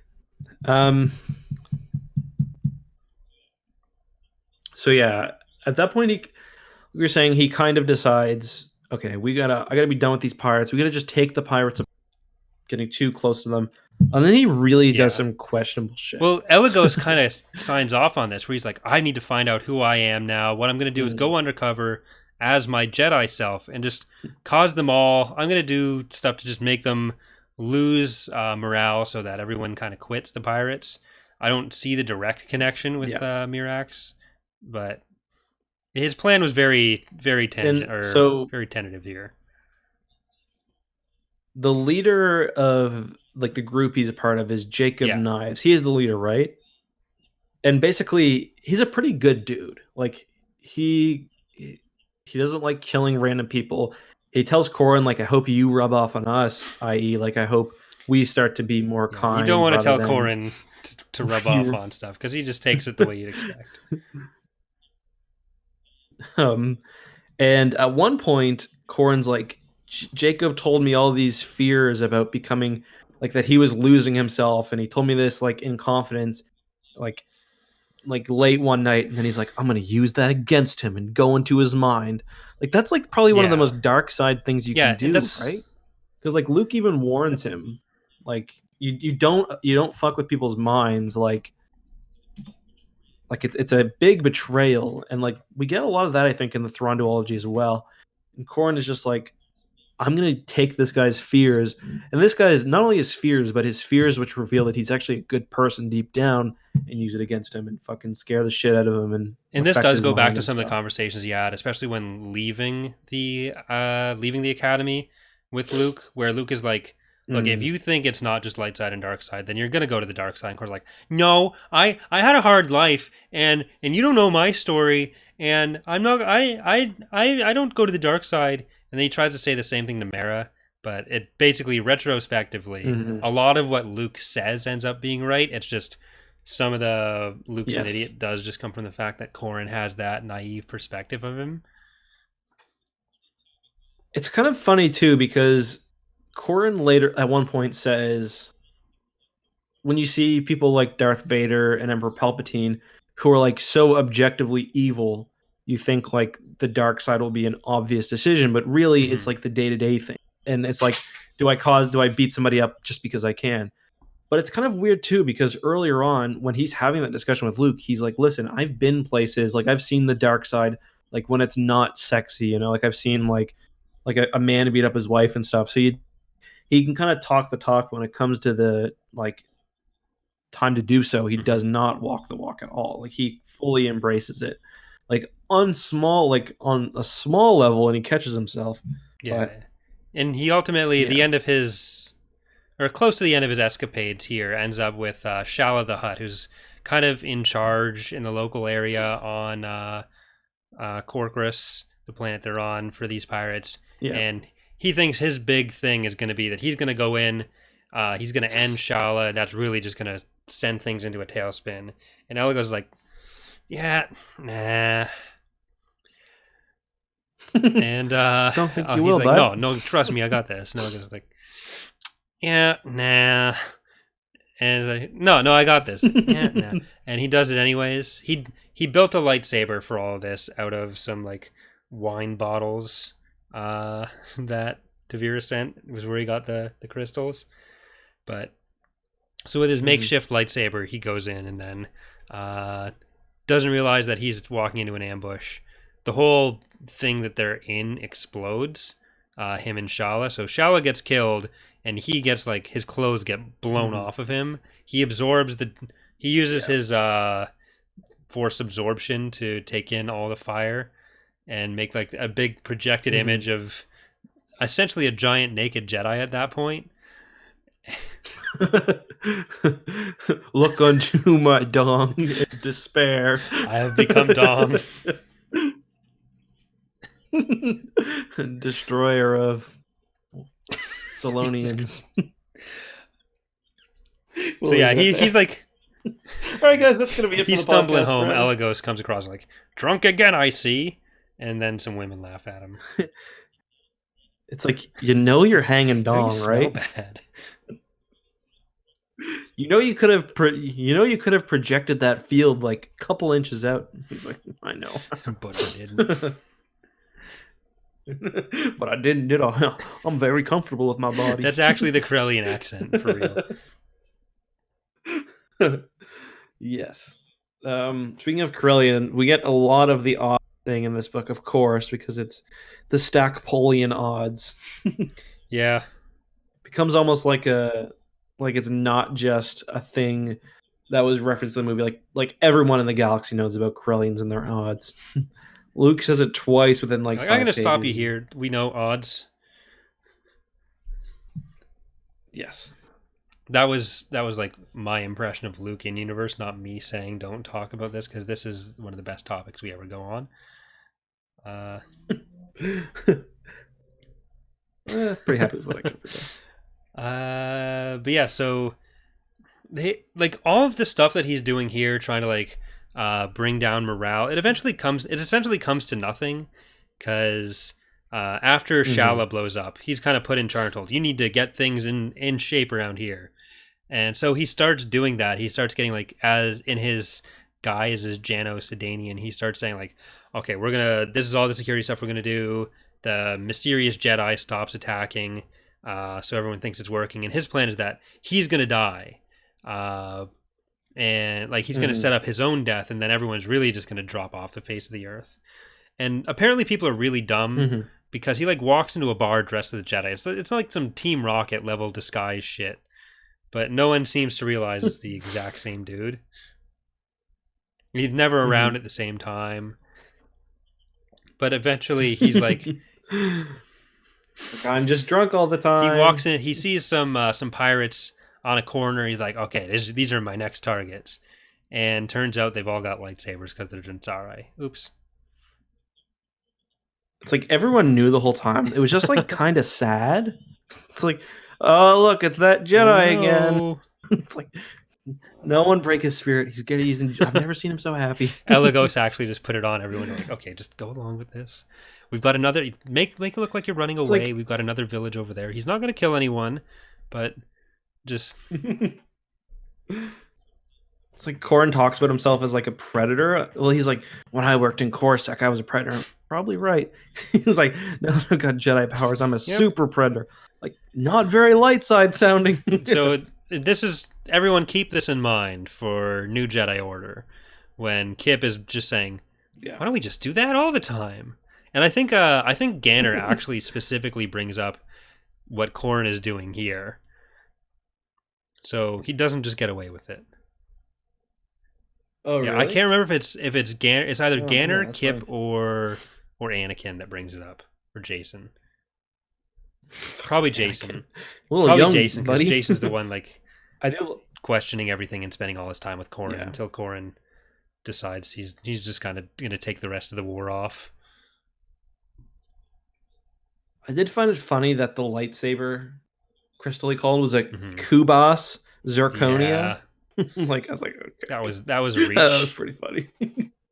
That was ready for Halo reach. But so Luke and Oral show up to save him basically as he's being attacked by these Jinsari, and he's like, "How did you show up?" And it's like clearly they both like hacked his MSN or something, or like are in his emails, but they're just like, I knew when to come and he knew where to come," and Corran's like, okay, oh shit, he went for it. If you were ready, you would have been here and now. I didn't quite understand that. I guess it's just like Gand got some powers and Jedi got some powers. You put them together. Right. No, Oral's just been watching the whole time. Yeah. Oral's like, it's like, Corran, you forgot to turn your Snapchat location off. So Corran sees that his buddies are there, and he's just like, hi, dudes.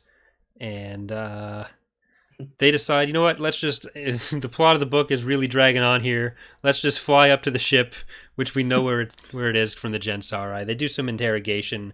Luke pretends that he's the hardcore, silent, bad cop.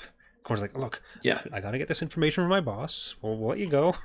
I'll file this away on your taxes. It'll be fine. It'll be fine. Yeah. And then basically everything like until then, it's kind of funny because basically they stole Mirax to get Corran there. So like they would have came from eventually, right? Like Corran goes on this big adventure, and by the end, it was like, but it was about finding. It was about the right time. Like this is what Oral and Luke are really just hammering into him. Where it's like, it's a. The real book was the friends you made along the way. So I was just gonna run down more of the plot. What do you got? No, it's the same thing I was going to do. I mean, we're basically like, we're getting near the end. They go to this final planet, and then they kind of the Imperial compound on there. They rescue Mirax. They ruthlessly kill some stormtroopers, and Luke's like, Corran, you kind of got to work on giving these guys a warning. And Corran's like, I'll worry about that later. And Luke's like, shit. Yeah. Like, let's worry about it now. So, yeah, they just kind of get on the ship. They find Mirax. They have a quick duel with the Gensari leader. Then they tell her, well, actually, you're kind of evil. And show a duel that she was like well aware of what happened, pretty much. Like, I don't see how any of the context Elagos made by sharing the vision or sharing the memory with her would have really explained it. Because Luke's like, did you actually maybe consider that the person who died was an asshole that you cared about? It's like, oh yeah. Exactly. And she's like, did you ever consider that? Like the only real information that we kind of gleaned from that is that Hellenic thought that Nico Tiras smelled bad, because they refer to them all like the Kamasi memories. Those scenes end up referring to the people by a scent rather than the name, and so like Hellenic refers to Nija Halcyon, Corran's grandfather, as Spicewood, because that's what he smells like to him. Yeah, that sounds kind of like sexy, to be honest. Yeah, deodorant very scent or something.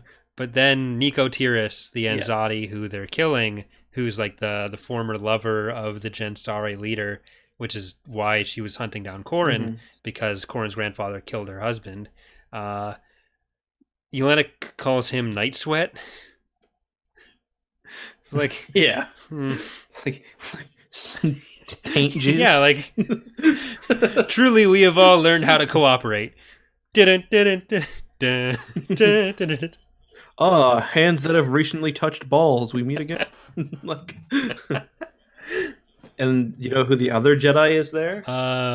In the group of 3, or no? Yeah, is it? It's Obi-Wan.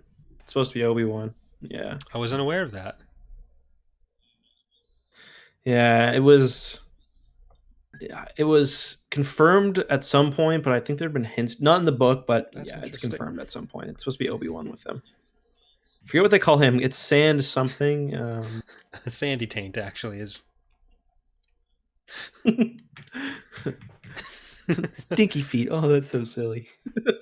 You think they just bullshit? It's like, I'd be curious. Be like, what do I smell like?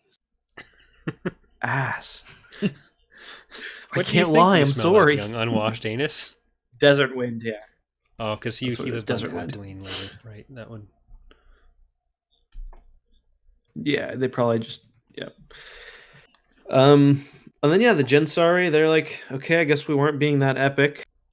And the duel between Corran and the Gensari leader is kind of fun. And then Corran's like lightsaber just dies, which I guess is like, I forget when, like, because they deal with lightsaber resistant material in the Thrawn duology when they're in like Thrawn's compound. I think it like shorts out lightsabers in that too. Yeah, the cortosis. Right? Yeah. Yeah. Usually later on it just kind of blocks it, but here it just really fucks it up. Yeah. Well, I feel like it fucks it up like that on other occasions, but I don't know. I might be mistaken. Well, there is one other point to the book where Corran, him and Luke talk about how he doesn't want to go back to the Academy, and Luke was going to ask him not to go back to the Academy, but he asked for one final favor where he just wants to blow up the statue of or the temple of Exar Kun. So that was the end. Then he goes back to Rogue Squadron. Someone in the chat just pointed out it was supposed to be Obi-Wan come out of Hermitage to help. So Obi-Wan is a hermit at this point.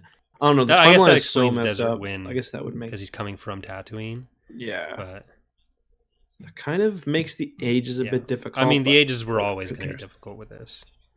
But it's going to be weird because the Gensari leader would have to be really old if... Yeah, and she was kind of described that way. Yeah. Even like Corran is like still gets his horny moment because he's like, man, that armor is sexy. You can't expect Corran to see something and not want to sleep with it. Yeah. It's like Corran's like driving down the road, and there's like a squirrel like looks at him a little too Reminds long. me of Turtle Roar. He's like, you. It's like you better watch out. You better stop There is playing, one other thing squirrel. that we kind of skipped over earlier that I did want to bring up that I thought was kind of interesting with the conversations between Luke and Corran. Obi-Wan reminded me of it, where Corran was talking about Luke's teaching style and saying like, well, you learned what you needed to learn from Obi-Wan and Yoda, but they were teaching you to fight the Empire specifically. And they were kind of like, Corran's theory is that they were setting Luke up to be like, pull Vader into him, like to raise some alarms that he was out there. He's like, why would they send you to Tatooine and call you Luke Skywalker? Like, he's just asking for trouble. To be fair, good point, but no, I never got the impression that's what Yoda was doing. At least maybe like Obi-Wan, I feel like was a bit more kind of pointed in his training, but yeah, I kind of got the opposite read of him. Where like to me, it was more Yoda was just training him as the one, just only cared about him on that level. But with Obi-Wan, there was still the like, you're my best friend's son element. But yeah, fair enough. Yep. Like both of them clearly wanted him to like carry out the Jedi mantle, need to destroy the Empire. But yeah. So yeah, at the end, as I think you started, he gets ready. He takes the X-wing to Yavin, and he blows up the temple using his Rogue 9 call sign. So he's back in the squad. Yeah, and he had the Rock 9 call sign too, which was quite convenient. Just in case you forgot. Yeah, that's basically it. Anything else you want to mention? Any other plot points you want to cover? If you want to go on to the ranks and then emails.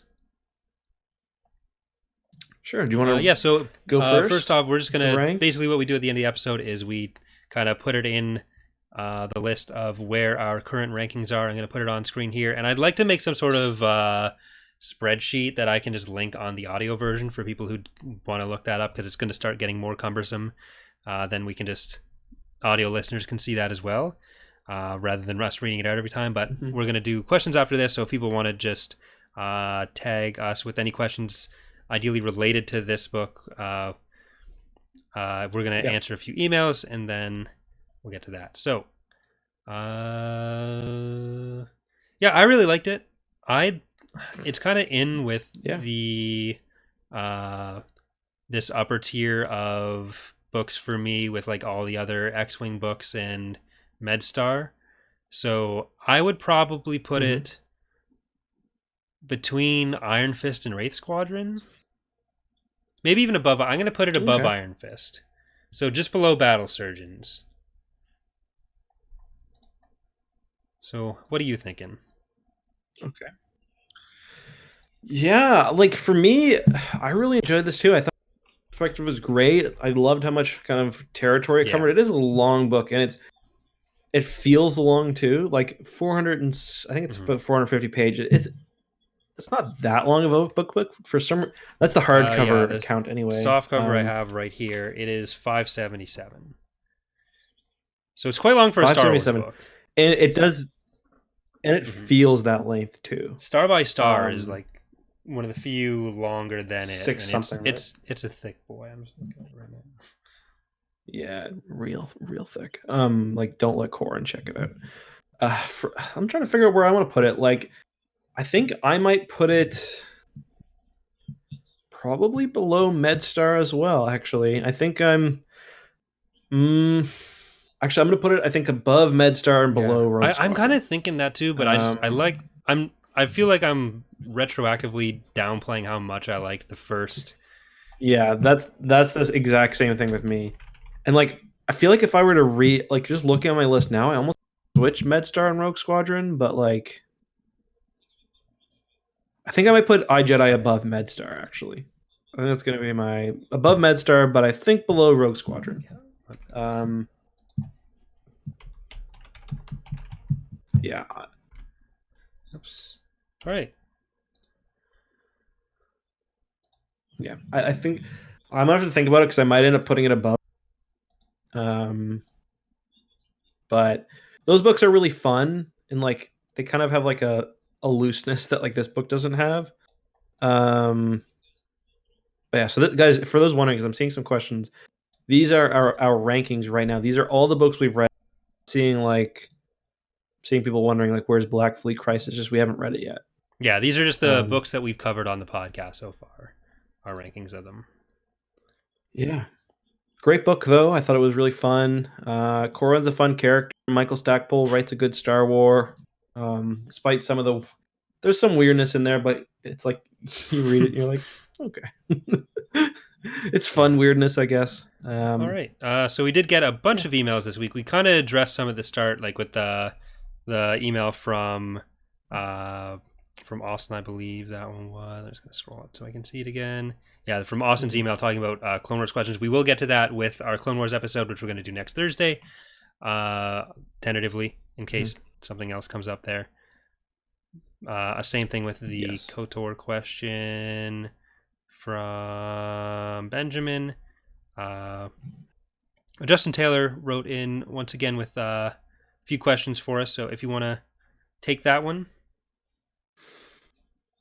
So he points out correctly that Akbar was staying with Winter. Probably an open relationship, I think. It points out that the New Republic is not always the most content, and also wondering what is R2's kill count by the end of Legacy Comics? Everyone. It's got to be if it was like the X-wings where we don't know how you have the little pips drawn on, like the Death Star pip and everything drawn on, or painted on. Wedge's X-wing. R2 would just be littered in tattoos. Yeah, like R2 is like coldly and dangerously competent. Like it's the only way. He does it feel manipulative when he's talking to Corran about being a Jedi? I think we mentioned that too at the beginning. Already like at the beginning of, or at the end of, I think it's Wedge's Gamble. He meets Luke, and he kind of turns down the opportunity then. Or not Wedge's Gamble, because he's presumed dead at the end of Wedge's Gamble. So at some point, anyway. I think the kind of the most relevant one here, like the most, because we didn't really touch on that much. I think we kind of touched on a lot of these other points. That's true. With just our discussions throughout the episode. But do you have any thoughts on? So basically, Justin's asking, what are your opinions on the various Grey Jedi Force or Grey Force groups that exist, and on the Jansari? What's your opinion on the Green Jedi? In my opinion, having their own group of Jedi, while fitting in perfectly with Corellia, seems like something the Order at large wouldn't really tolerate. Yeah, so in Legends, there are a lot of these like Jedi offshoots, like the Ang-T are like on the lower level of what would be considered a Jedi offshoot, or like the Baron Do, for example, because they are kind of like light side traditions, but not quite Jedi. And then like it's kind of funny because Corran Horn in this is basically like a Falinasi, because he's using like illusions. So I do kind of like that there are these other groups that have kind of sprung up. I don't think that you should try to like I don't think the Jansari should be called Jedi, because I don't like the idea of gray Jedi generally. So like I think if they're gonna exist, they should just be called other like Force traditions, if you know what I mean. But like I kind of liked how Legends had all of these little sects and stuff, but it does get kind of weird how many of them survived Order 66. Like the Falinasi largely survive Order 66. The Baron Do do as well, but I mean, to be fair, they kind of hide on purpose. Yeah, no one's gonna fuck with the Ang-T. It just kind of makes, but it does kind of make the galaxy be a bit crowded, in a way, especially when like the Jedi religions are supposed to have died out. So it takes away from it a bit in that sense. But otherwise, I kind of like them. What I mostly agree there. Like the weirdest one for me has always kind of been the Jansari, because like they are more of a splinter from the Jedi than the other ones, because they were kind of broken off from the Jedi directly to some extent, and they grow to the prominence they do still under the Empire. So, and there's at least a dozen in this book, if not more, in the galaxy.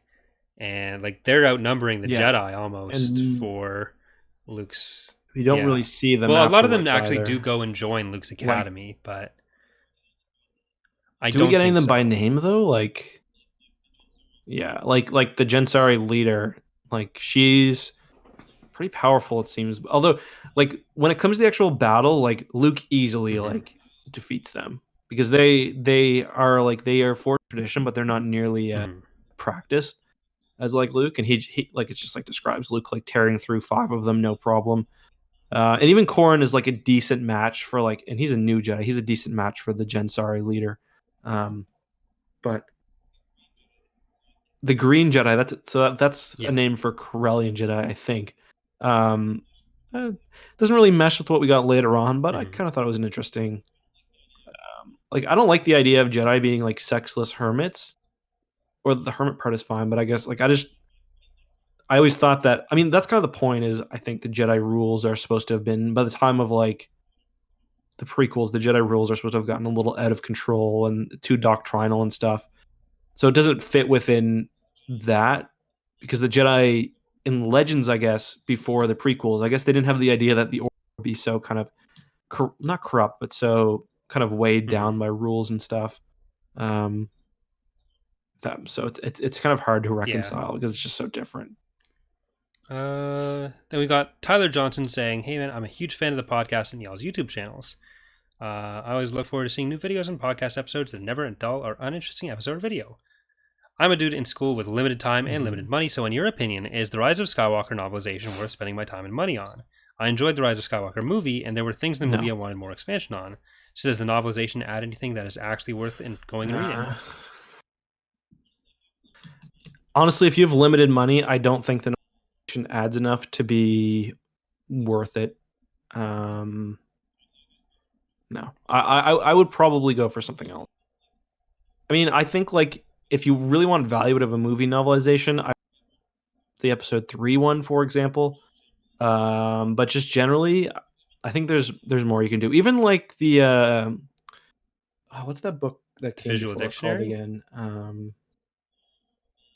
No, the uh, it was one of the before the Rise of Skywalker books. What was it called again? Um, I'm forgetting the name of it. It was basically about them getting fleets together and stuff. Chat, can you help me out here? What is it called again? Resistance Reborn. I would probably get Hmm. that maybe instead.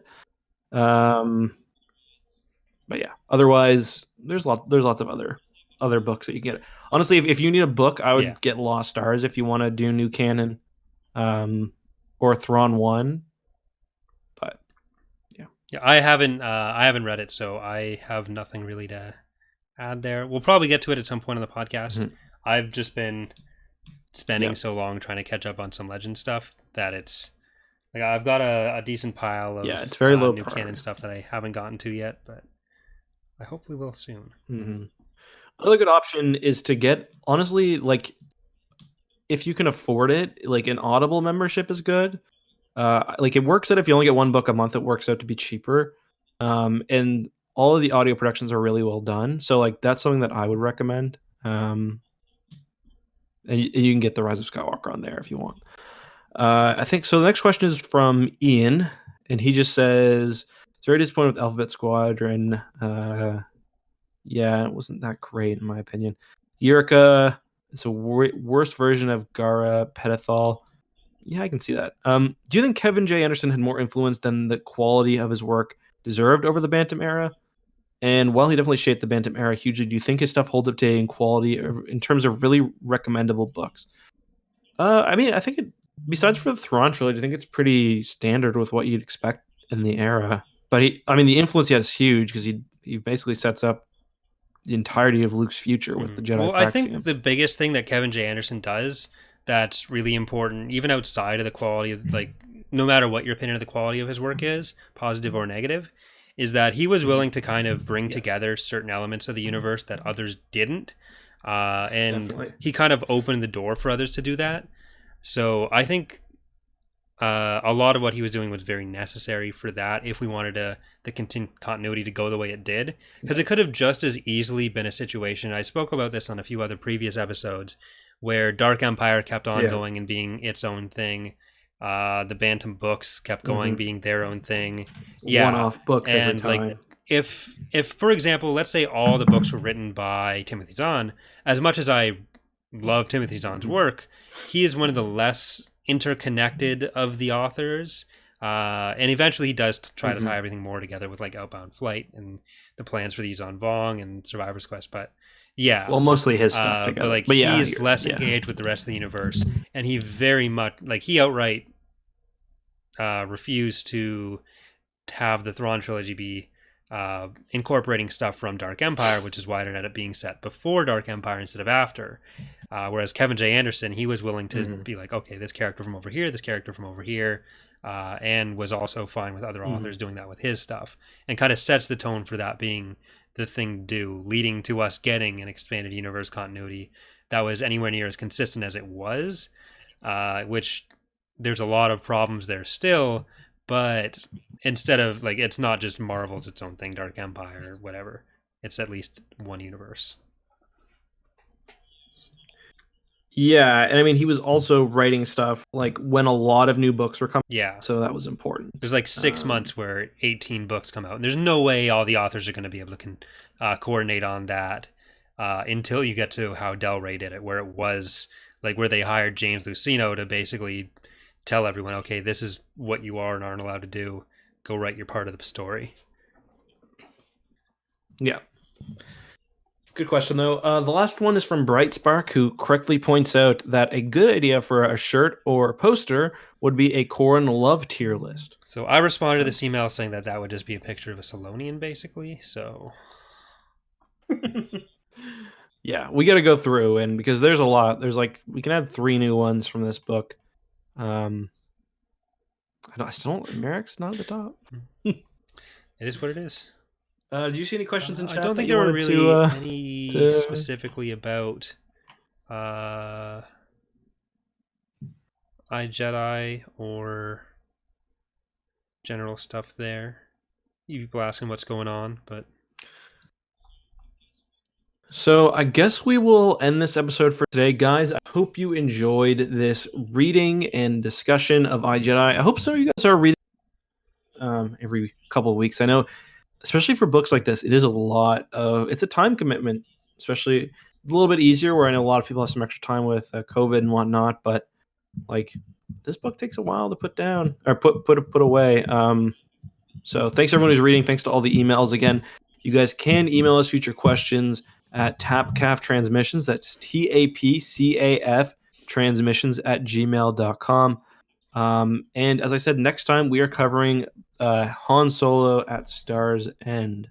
But before that, we will probably have a discussion of the final season of the Clone Wars, which ends. Yeah, so that'll be next Thursday, where we're talking about the final season of the Clone Wars, and hopefully we might not jump immediately into doing like the weekly multi-content discussion kind of thing yet, but we'll definitely have that that Clone Wars discussion coming up. Then we'll have the Han Solo adventures after that, and those we'll probably be doing every week. So we'll Justin and I will figure out exactly what the shape of the content's going to be. The other thing I do want to say is that we are going to try to be much better at uploading the podcast audio versions, because we have been horrible at that, both of us. Usually it's ended up being a week delayed, which is entirely our fault, and we will be better. But yeah. So that's it. All right, guys. Well, that's all from me and all from Corey. We will probably be streaming after this. Over on my channel, over on probably not this channel that we're on now, maybe on Corey's channel or on X2, the channel we all kind of run together. So if you guys want to check that out, feel free. Podcast is available on Spotify, iTunes, and probably other places. Links to that down in the description. But thanks for watching, guys. Corey, anything you want to end off with before we say goodbye? You said that's all from Corey, so what do I care? God damn it.